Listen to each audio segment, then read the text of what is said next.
This is SMNI News Channel.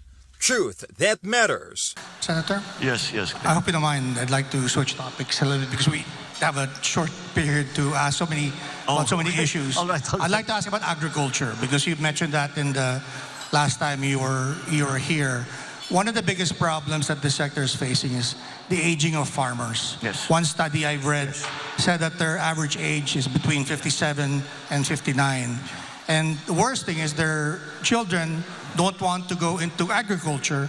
And this observation is supported by declining enrollment in agricultural programs of SUCs across the nation. And last, the Secretary of Agriculture last year said that we may be facing a critical shortage of farmers in as little as 12 years. And he said this last year. So maybe you'd like to share with us what your plans are regarding this issue. Regarding the age of farmers getting older, not only are they discouraged to come in, their parents who are farmers, they say, wag na kayong pumasok dito, napakahirap ng buhay dito. Mag-aral kayo, pumunta kayo sa Manila, pumunta kayo sa city, dyan kayo magpagaling para hindi nyo na kailangan daanan itong dinadaanan namin. That's the state of the agriculture in the Philippines today. As a general rule, as a general concept, I think we have to really shift already from what is essentially still mom and pop operation and talk about agribusiness and talk about the industry of agriculture.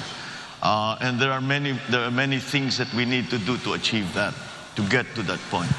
See, let's go back to the issue of the age of our farmers and the young people who are not going into agriculture.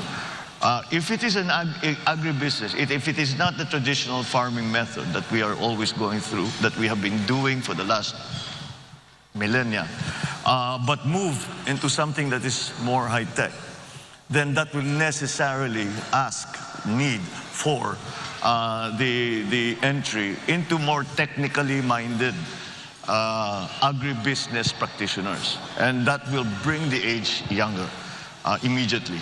I know already for myself, young people in their 30s who have discovered some new technology or have come across a new thing. Bagay sa atin to, gawin natin. And they do, and they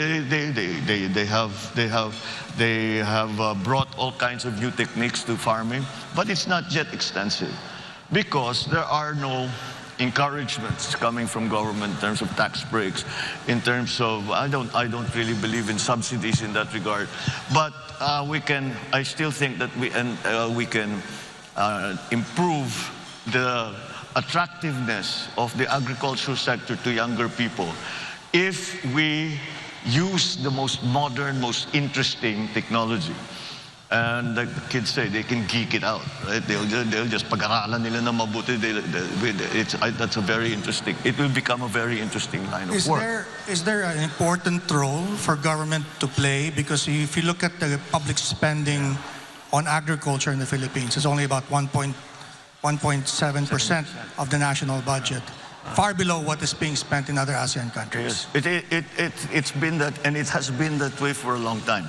I think we have really neglected agriculture because we had a system set up where the entire value chain was attended to by government, and of course the private sector practitioners come into the picture during the trading and in the market, but that was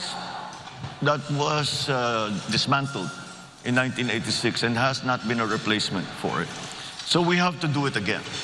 And if we look at the countries that we are competing with in terms of rice production, for example, they're Thailand and Vietnam, the obvious ones.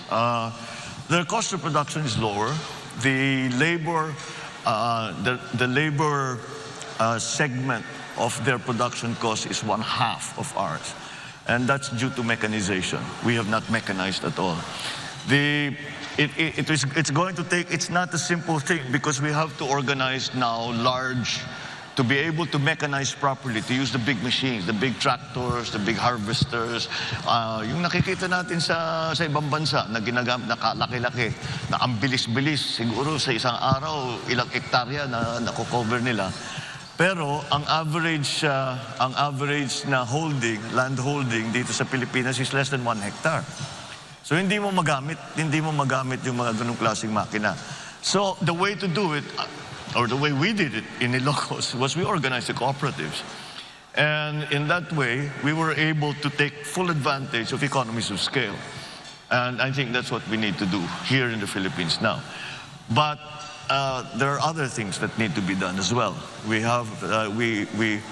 I think the fact that we are importing galunggong has been made very, very public. It's been very, very clear that it is quite a surprise for us to get into that situation.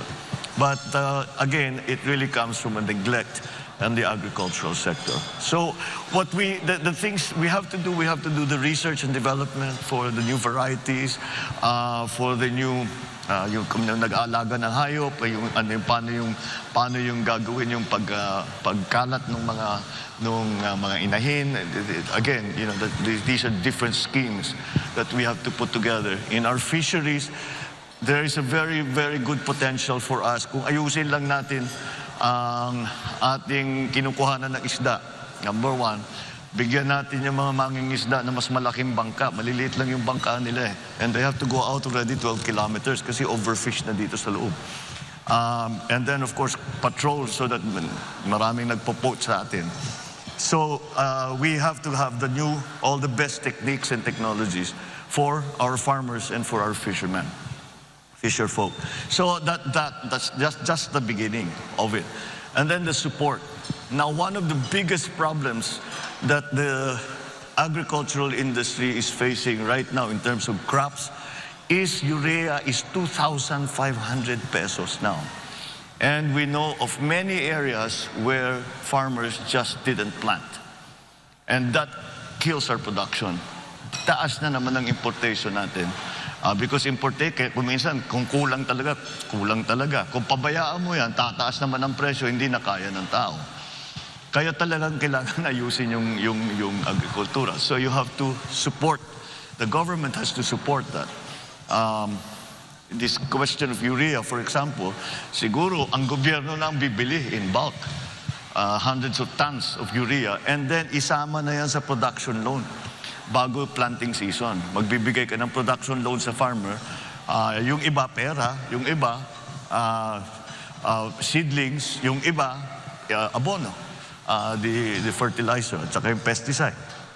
And then you could support them with new techniques, the techno demos, to teach them what are the new plants, what are the new techniques, how you can save water, how you can save on the other inputs, etc., etc. And then the processing. It should not really be allowed anymore. Dapat in the year 2022, dapat wala na tayong nakikitang palay na tinutuyo sa highway. Dahil dapat meron na tayong binigay. Yan, si Rolex knows this well because sa local talagang yun ang problema eh. So, tapos yung mga milling, dapat talaga meron tayong milling na small scale, large scale, depending on what everyone. So the value stays with the farmer. Hindi pumupunta sa trader na may malaking milling na planta. I mean, there's nothing wrong with the traders. They have a part to play. But let's keep as much of the value added and give it back to the farmer. And then, if we are able to do that, gumanda ang ating production, bumura ang ating production cost, we can directly sell it. And the kadiwa is the example that we always use. We can sell it to the public at a lower price, assuming the government will not make a profit, because the government should not make a profit. So they should be able to sell these basic agricultural products for less. Subscribe to SMNI News Channel and turn on notification button for more news updates.